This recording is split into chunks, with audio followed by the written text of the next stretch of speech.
In 30 days, I'm going to be dead. Not dead inside, not dead tired. Dead. I'm 76 years old. Stage 4 stomach cancer. The kind that doesn't care how hard you work. And before I disappear, I need to tell you about the lie that stole my whole life. It's 3 words. I'll start later. That sentence sounds harmless, responsible even. It's not. It's a thief in a suit. It takes your days one after this week at a time, until you look up and the people you love feel like strangers. This isn't going to be some sad, inspirational, live, laugh, love nonsense. I'm not calm about this. I'm angry, like hot in the chest angry, at myself. Because I built my entire adulthood around later. I was a senior project manager at a medical device company. Good job, good money, constant pressure. I was the guy who answered emails at midnight and acted proud of it. I missed dinners and called it sacrifice. I missed birthdays and called it providing. I stared at my phone while my kids talked and called it multitasking. And every time my family wanted me, really wanted me, I had the same line. Not now, later. Later when the launch is done. Later when the bonus hits. Later when things slow down. Newsflash. They don't slow down. They just change names. I learned that in a beige room that smelled like antiseptic and burnt coffee. January 9th, 2026. I remember the date because I had my laptop open in the waiting room, still working, because I didn't know how to stop. And I'm saying this like I'm proud. I'm not. The doctor walked in with my scans, and he didn't do the gentle voice. He said, "It's advanced." He said, "Months." And my first thought, this is disgusting, but it's true, my first thought was, I don't have time for this. Like cancer needed to schedule a meeting. And here's the sickest irony of all. I had warning signs. For almost a year I had this burning in my gut, like my stomach was trying to tell me the truth. I'd wake up at 2 a.m, swallow antacids, answer a few emails, and tell myself I'd book a checkup after the next milestone, after the launch, after the holidays, after my busy season, later. By the time I finally walked into a clinic, the doctor's face changed halfway through the exam.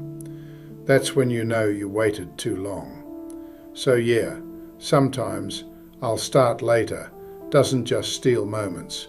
Sometimes it shortens the whole damn story. I drove home in silence. When I walked in, my son Caleb was in the kitchen, eating cereal out of the box like a feral raccoon. He looked up and said, "How'd it go?" And I did what I always do. I smiled and said, "Fine." Because the later lie isn't just about dreams, it's also how you avoid hard truth. I didn't tell him for 3 days. 3 days I will never get back. You think you're different? You're not. You're human. You'll do the same thing if you keep practicing it. So let me make this painfully specific. Here's what "I'll start later" actually cost me. It cost me a Thursday night in 2018. My daughter Emma was 10. She had a school talent show. She'd been practicing this piano piece for weeks, fingers stumbling, tongue sticking out in concentration. She didn't want applause. She wanted me. That night I had a conference call that couldn't move. Of course it couldn't. I told her I'd be there before she went on. I even touched her shoulder and said it like a promise. I sat in the car in the parking lot with my laptop open, listening to grown adults argue about deadlines. Then I heard applause through the gym doors. I walked in just in time to see Emma bow. I didn't see her play. I saw the end, and I saw her eyes flick toward the door, searching, then settle when she didn't find me fast enough. It was half a second, but I saw it. That is what later buys you. A front row seat to the moment you disappointed someone, right as it's already over. It cost me our anniversary in 2020. Maya booked a table at this small restaurant with candlelight and cloth napkins. She was still trying then. I told her I'd meet her there. I got stuck at work, wrapping up one last thing. I called her at 8:17 and said, "I'm 5 minutes away." I wasn't. I was still at my desk, staring at a spreadsheet like it was a holy text.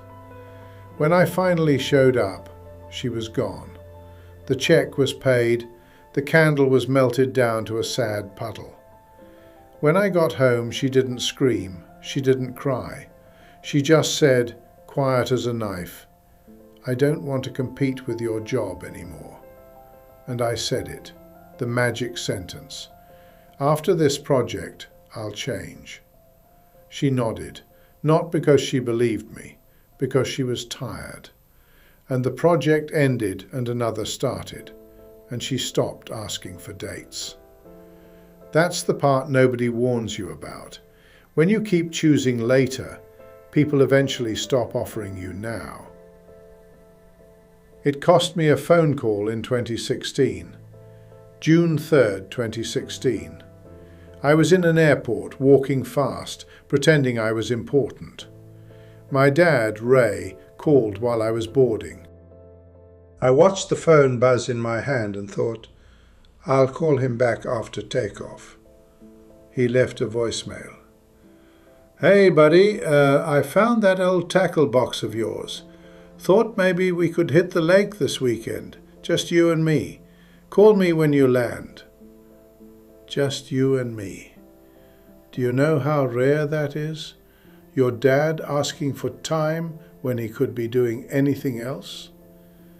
I landed, turned my phone back on, saw 12 emails marked urgent, and I did what I always did. I told myself, later. I called him 3 days later. My mom answered, and her voice sounded like someone had grabbed it by the throat. "He had a stroke," she said. "He can't talk."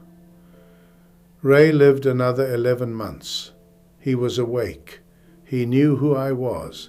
He squeezed my hand, but he never said another full sentence. That voicemail is still on my phone. Sometimes I play it, and I just sit there, listening to his, "Hey, buddy," like it's a time machine. That's what later costs. It costs you voices. It cost me a Saturday morning in 2022. Caleb was 12 and wanted to build a model rocket. He'd saved his allowance and laid everything out on the table like a ritual. Glue, fins, bright orange cone. He said, "Dad, can you do it with me?" Not, "Can you buy it?" Do it. I checked my phone. Emails again, all with someone else's emergency. I said, "Give me 20 minutes." 20 minutes turned into 2 hours. When I finally came back to the table, the rocket was half built and crooked, glue smeared everywhere. Caleb didn't look up. He said, "It's okay, I figured it out." And I smiled like that was a good thing. It wasn't. That was the moment my son learned not to need me. I taught him that lesson with perfect consistency. And now, lying in this bed, I keep thinking about how good I was at teaching the wrong lessons. Here's the punchline that makes me want to punch a wall. 2 weeks after my diagnosis, I got the email. A promotion, director title, bigger salary, more responsibility. The thing I'd been chasing like it was oxygen. The subject line literally said, "Exciting news." I opened it and I felt nothing. Actually, no, I felt rage. Because I traded my life for a title that can't sit with my kids when I'm gone. A title that won't hold Maya's hand when she's alone in the kitchen. A title that can't rewind a Thursday night in 2018. You think success is the goal. It's not. Achievement is a treadmill with a nicer font. You get the promotion, you feel good for 2 days. Then your brain demands the next one. You make more money, you spend more money, you need more money. The goalposts move and you call it growth. But the bill comes due, and it comes due in moments. The moments you miss while you're becoming someone. Let me tell you about Jonah. We started at the company the same year, 2007. Jonah was smart, funny, the kind of guy who could make a terrible meeting feel survivable. In 2015, he quit. No big plan, no dramatic speech. He just said, "I'm tired of living like I'm always late to my own life." I thought he was reckless. He took a job teaching at a community college. Less money, more time. He started hiking every Sunday with his daughter. He learned guitar at 40 and played terribly on purpose. He was living. I was building a future. Last month, Jonah drove 3 hours to see me in hospice. He didn't say the usual garbage people say. He didn't say, "Everything happens for a reason." He didn't say, "Stay positive." He sat down, looked at me and said, "Man, I'm sorry." Then he showed me a photo on his phone. Him and his daughter on a mountain ridge, wind in their faces, both squinting into the sun. He said, "I've got 100 days like this." And I realized something that hurt in a way chemo never could. Jonah has memories. I have accomplishments. And accomplishments don't keep you warm at night. Now I'm going to say the sentence I wish someone had screamed at me when I was 25. The perfect time is never coming. Never. You are waiting for a season where you're not stressed, not busy, not tired, not scared. That season does not exist. Life is always unfinished. So if you keep telling yourself later, what you're really saying is never, but politely. And one day you'll wake up and the people you love will be older, and you won't know the details of their lives because you weren't paying attention. You'll know their ages, you won't know their hearts. I'm trying to fix things now. I'm trying to be present now. And it matters, but it also breaks me.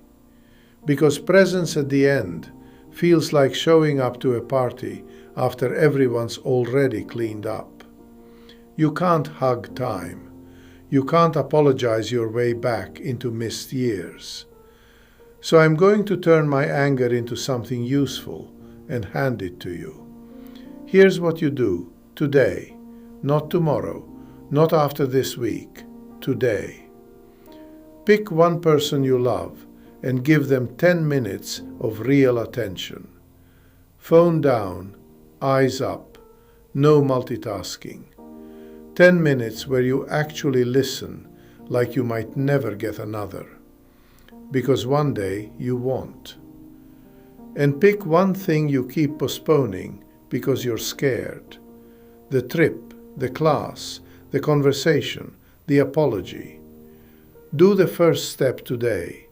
Buy the ticket, send the text, walk into the room, say the words. You're waiting for permission. Yeah, so was I. But permission doesn't matter when the clock runs out. I have 30 days left. My kids are at school right now. Maya is out in the hallway talking to a nurse about meds like she's reading a grocery list, because that's what crisis does. It turns love into logistics. And I'm lying here with a lifetime of later stacked up behind me like unpaid debt. Don't do this. Don't trade your present for a future you're not guaranteed to reach. Don't worship a job that would replace you before your obituary is posted. Don't wait until you're dying to learn how to live. I'm out of time. You're not. Not yet.